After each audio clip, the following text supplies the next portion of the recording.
Islam being violent towards the Kafir, I'll explain the whole matter to you. So, some verses of the Quran are often misquoted in order to perpetuate the myth that Islam promotes violence and exhorts its followers to kill those outside the pale of Islam. You mean the fold of Islam, right? Yeah, those outside the fold of Islam. Exactly. So, the verse from Surah Tawbah, verse number 5, is often quoted by critics of Islam to show that Islam is violent and a barbaric religion, which is totally a misconception. So the verse says, فَقْتُلُ الْمُشْرِكِينَ حَيْثُ وَجَدْتُمُوهُمْ. Kill the mushrikeen wherever you find them. Now, what these critics of Islam, they do is, they quote this verse out of context to show that Islam promotes violence. In order to understand the context, we need to read from verse 1. So, the verse says there was a peace treaty between the Muslims and the mushrikeen, the pagans of Makkah. You mean the Treaty of Hudaybiyah? Exactly, the Treaty of Hudaybiyah, right. So, you know that it was violated and broken by the Makkans, yeah.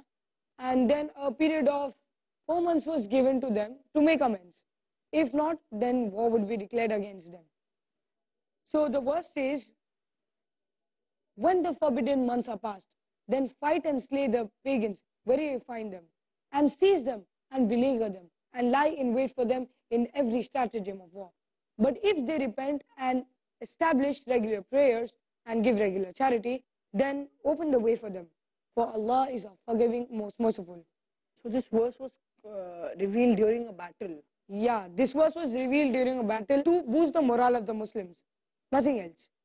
So critics of Islam, they hope to convince the people by quoting it out of context.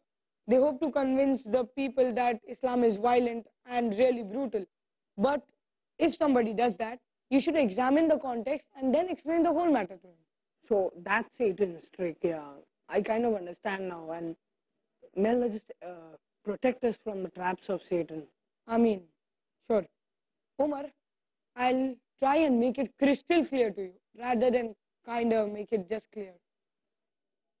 So, Sure, go ahead. Let me give you an example of war. Yeah, the example of war between America and Vietnam. We know that America and Vietnam were once at war, right? And suppose I'm giving you an example. I said during the war that the president of America or the American general of the army says that kill the Vietnamese wherever you find them. It will make sense, right? Of course, it's a battle. It will make sense because I'm quoting him in context.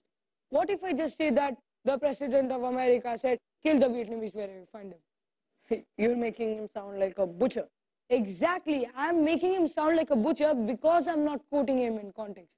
If I quote him in context, it will make sense, right? As if the president is trying to boost the morale of the American army. Similarly, the Quranic verse from Surah Tawbah, chapter number 9, verse number 5, was revealed to boost the morale of the Muslim army during war. What the Quran says is that, do not be afraid. Wherever you find the enemy, kill them.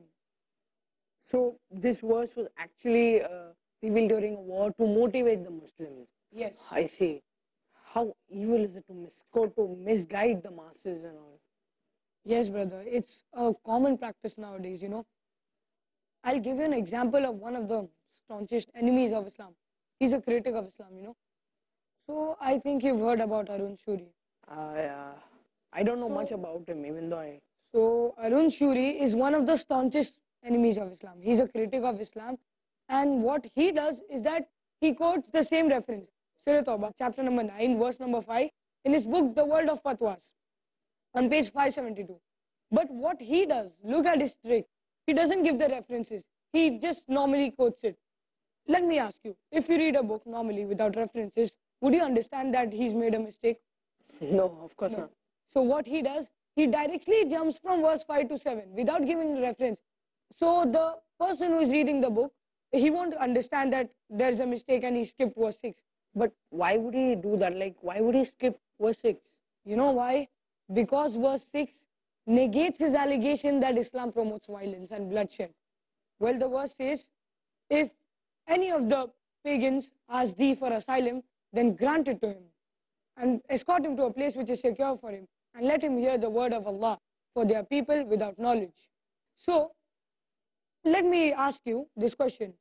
Today, Even if it is a peace-loving general of an army, he will let the enemy soldiers go free. He'll give them freedom, even if he's a peace-loving general.